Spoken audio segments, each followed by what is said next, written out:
God bless the great state of Indiana.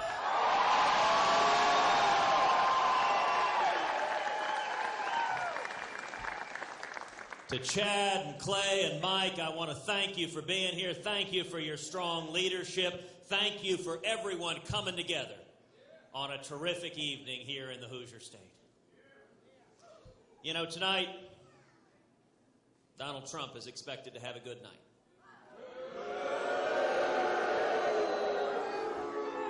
Donald Trump is likely to win some states, and the media is going to have heart palpitations this evening. They're going to be excited, oh so very excited, at Donald Trump's victories. And the media is going to say, the race is over. The media is going to say, Donald Trump is the Republican nominee.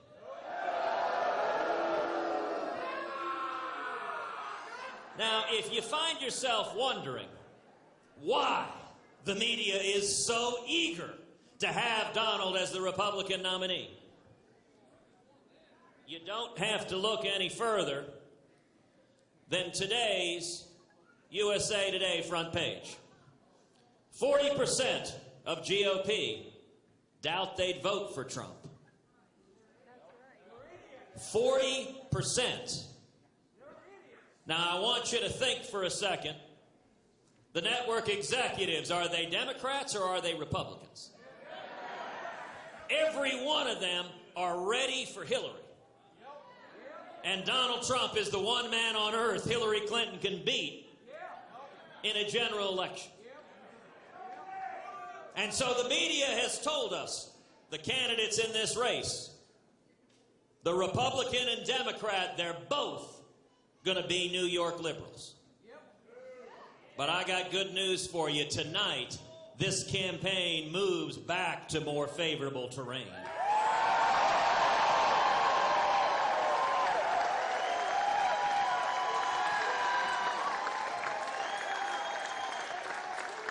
Tonight, this campaign moves back to Indiana and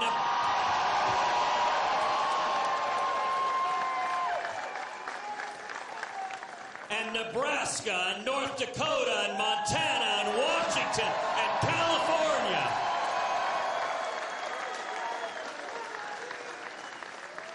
Now, the media want to say everything is decided. And the question is, can the state of Indiana stop the media's chosen Republican candidates?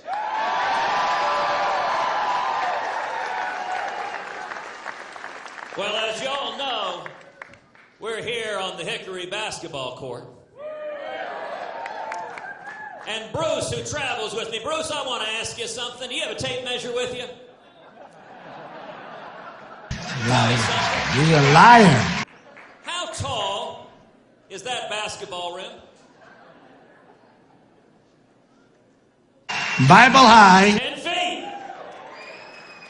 You know, the amazing thing is that basketball ring here in Indiana, it's the same height as it is in New York City and every other place in this country. And there is nothing that Hoosiers cannot do.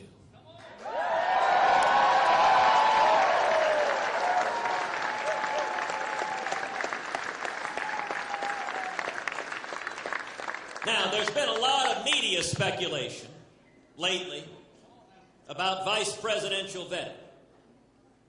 And I have an announcement to make. A major announcement. Hillary Clinton has decided on her vice presidential nominee. Hillary has picked Donald Trump.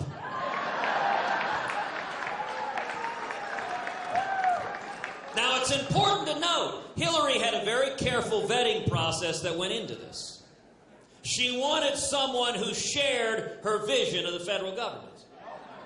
You know, Donald Trump did recently a town hall. He was asked, name the top functions of the federal government. He said security, and then he said health care, education, and housing. Funny thing is, if you asked Hillary, she'd say the same thing. If you asked Bernie, Bernie'd be like, wow, that's aggressive. You don't only want socialized medicine, you also want to put the federal government in charge of all education. Education.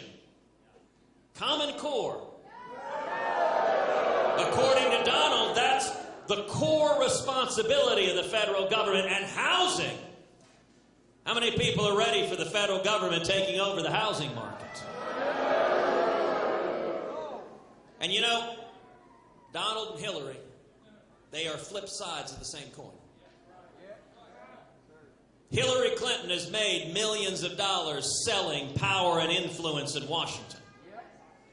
And Donald Trump has made billions of dollars buying politicians like Hillary Clinton.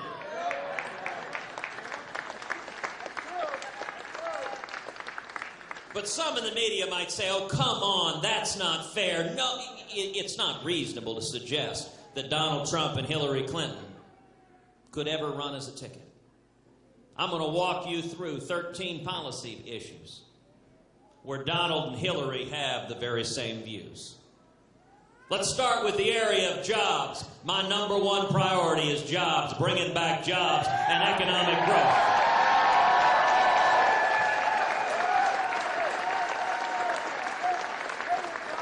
Bringing manufacturing jobs back to the state of Indiana. Raising wages for the hard-working men and women of this country. But it's interesting, Donald Trump on jobs, Donald and Hillary both agree that our taxes should be increased. Last week, Donald Trump went on national television and said, yes, we should increase jobs. Well, that's a great idea. Increase taxes. That's a great idea if you want to kill jobs. If I'm president, we're going to cut taxes.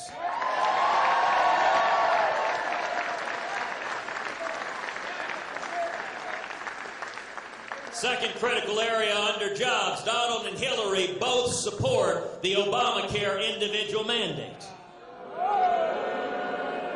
Both of them think it's a terrific idea. Now, if you care about jobs, you know that Obamacare is the biggest job killer in America. And as president, I will repeal every word of Obamacare.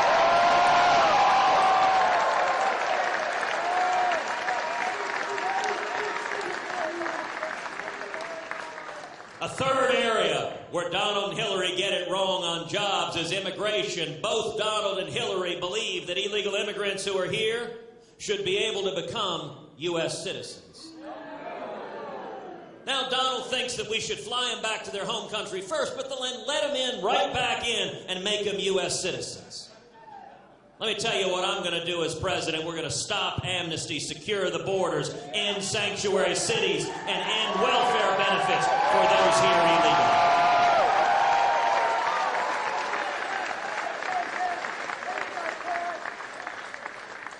But let's talk about freedom, the fundamental freedoms of the Bill of Rights. Amen. Donald Trump and Hillary Clinton both support taxpayer funding for Planned Parenthood. Indeed, Donald Trump and Hillary Clinton both describe Planned Parenthood as terrific. As president, I will instruct the Department of Justice to open an investigation into Planned Parenthood.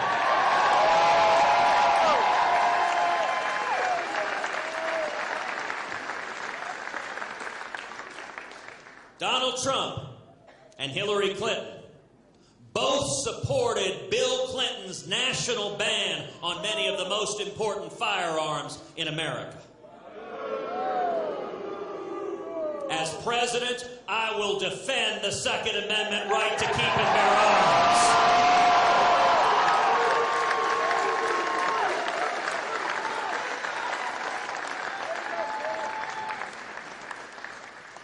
Donald Trump and Hillary Clinton both believe we should negotiate with Harry Reid and Chuck Schumer and the Democrats on Supreme Court nominations.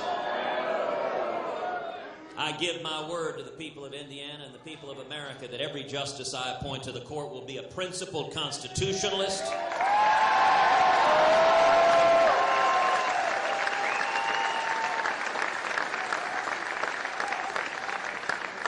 And unlike Donald and Hillary, I will not compromise away your religious liberty.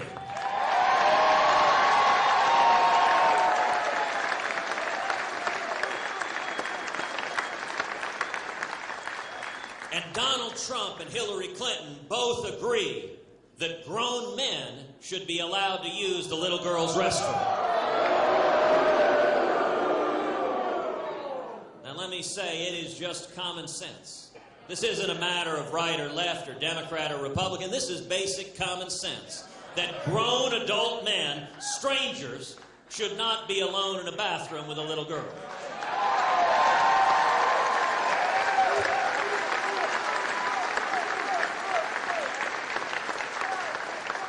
And yet Donald and Hillary care more about the PC police than they do about speaking the truth on basic common sense.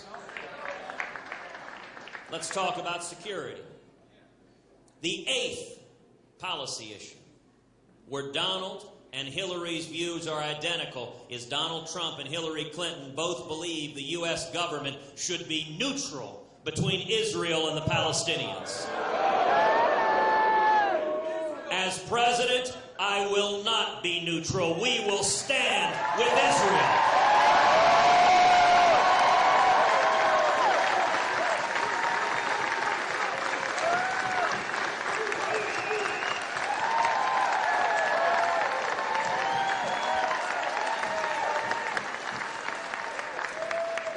The ninth area they agree is Donald Trump and Hillary Clinton have both said they would keep this catastrophic Iranian nuclear deal in place.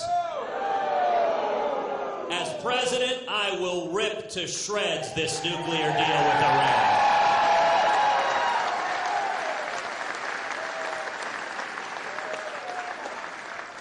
The 10th area of agreement, Donald Trump and Hillary Clinton both believe that Hillary Clinton was one of the greatest secretaries of state of all time. That's what Donald said. Why do you think he kept contributing to her? Why do you think Donald Trump gave money to Hillary Clinton's presidential campaign? And then let's talk more broadly about Washington corruption. You know, Donald Trump loves to style himself an outsider. And listen, when it comes to human decency, when it comes to politeness, when it comes to respect, he's right. You know, most people in Indiana are raised that you don't yell and scream and curse and insult everyone you see.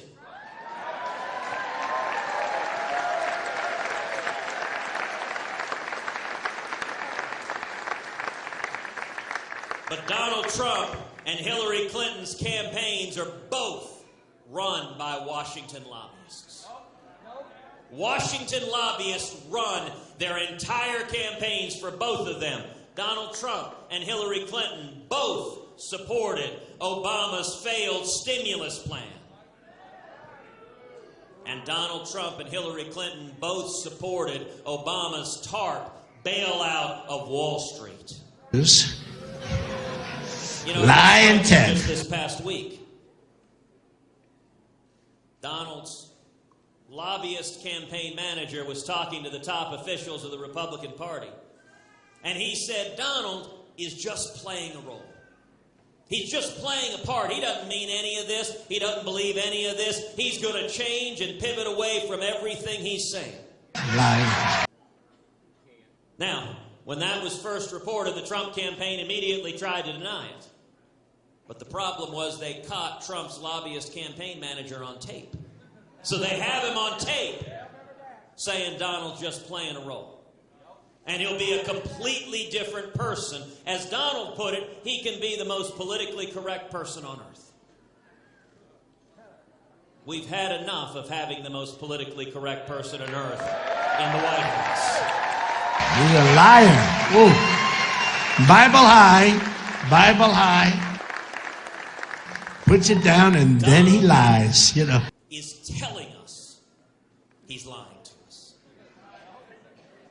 Every one of us is fed up with politicians who betray us, who make promises and then don't do it. Donald is telling us he is lying to us. He says he can be a different person tomorrow than he is today. Well, let me tell you what. I am the same person today that I was yesterday and that I will be tomorrow as president.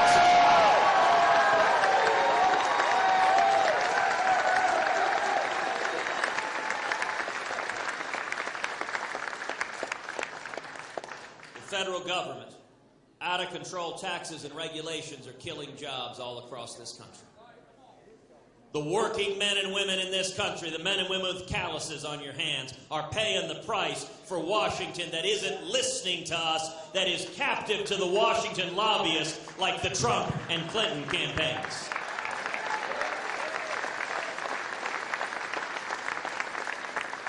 And this is no longer a theoretical and distant threat. This is a real threat that's come home. You know, in the great movie Hoosiers, there is a wonderful quote from that movie. Look, mister, there's two kinds of dumb. Guy that gets naked and runs out in the snow and barks at the moon, and the guy who does the same thing in your living room. First one don't matter. Lyin, Ted, Cruz. Second one, you're kind of forced to deal with. Well, let me tell you right now, this out-of-control federal government, these regulators and bureaucrats that are destroying coal jobs all across Indiana, that are destroying small businesses all across Indiana, that are hammering farmers, that are hammering ranchers, they have become the guy naked barking at the moon in our living room. Lyin, Ted, Cruz. And I am here to tell you, we are going to deal with it.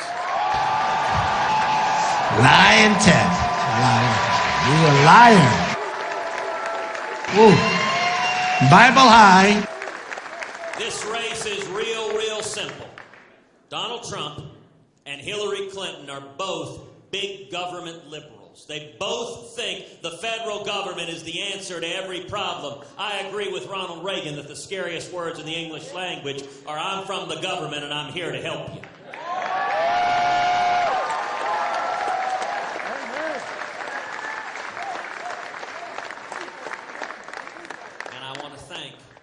People of Indiana, because you are going to have now the opportunity. The eyes of the nation are gazing upon you. The eyes of the nation are looking at this state at the crossroads of America to make a decision for our country. Do we want to support a campaign that is based on yelling and screaming and cursing and insults? Or do we want to unite behind a positive, optimistic, forward-looking, conservative campaign based on real policy solutions to the problems facing America?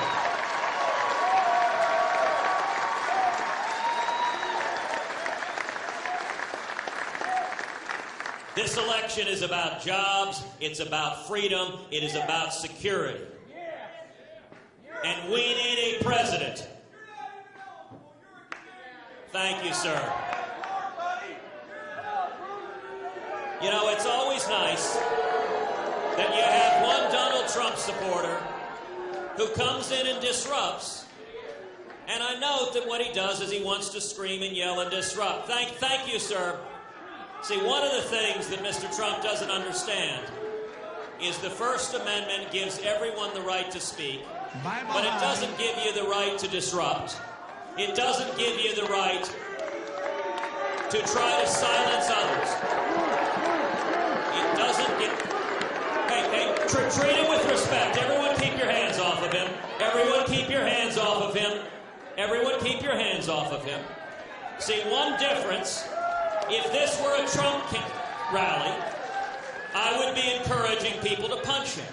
Bible high. Puts it down and then he lies. With respect, with civility. He's an American, and I can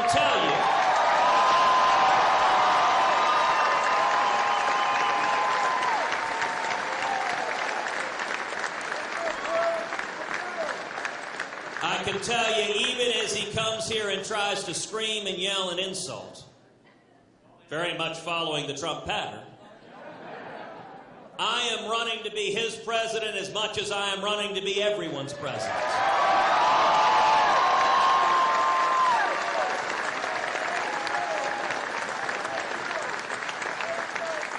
We're tired of a president who divides us, tired of a president who rips us apart. We need a president who unites us, who remembers who we are as Americans.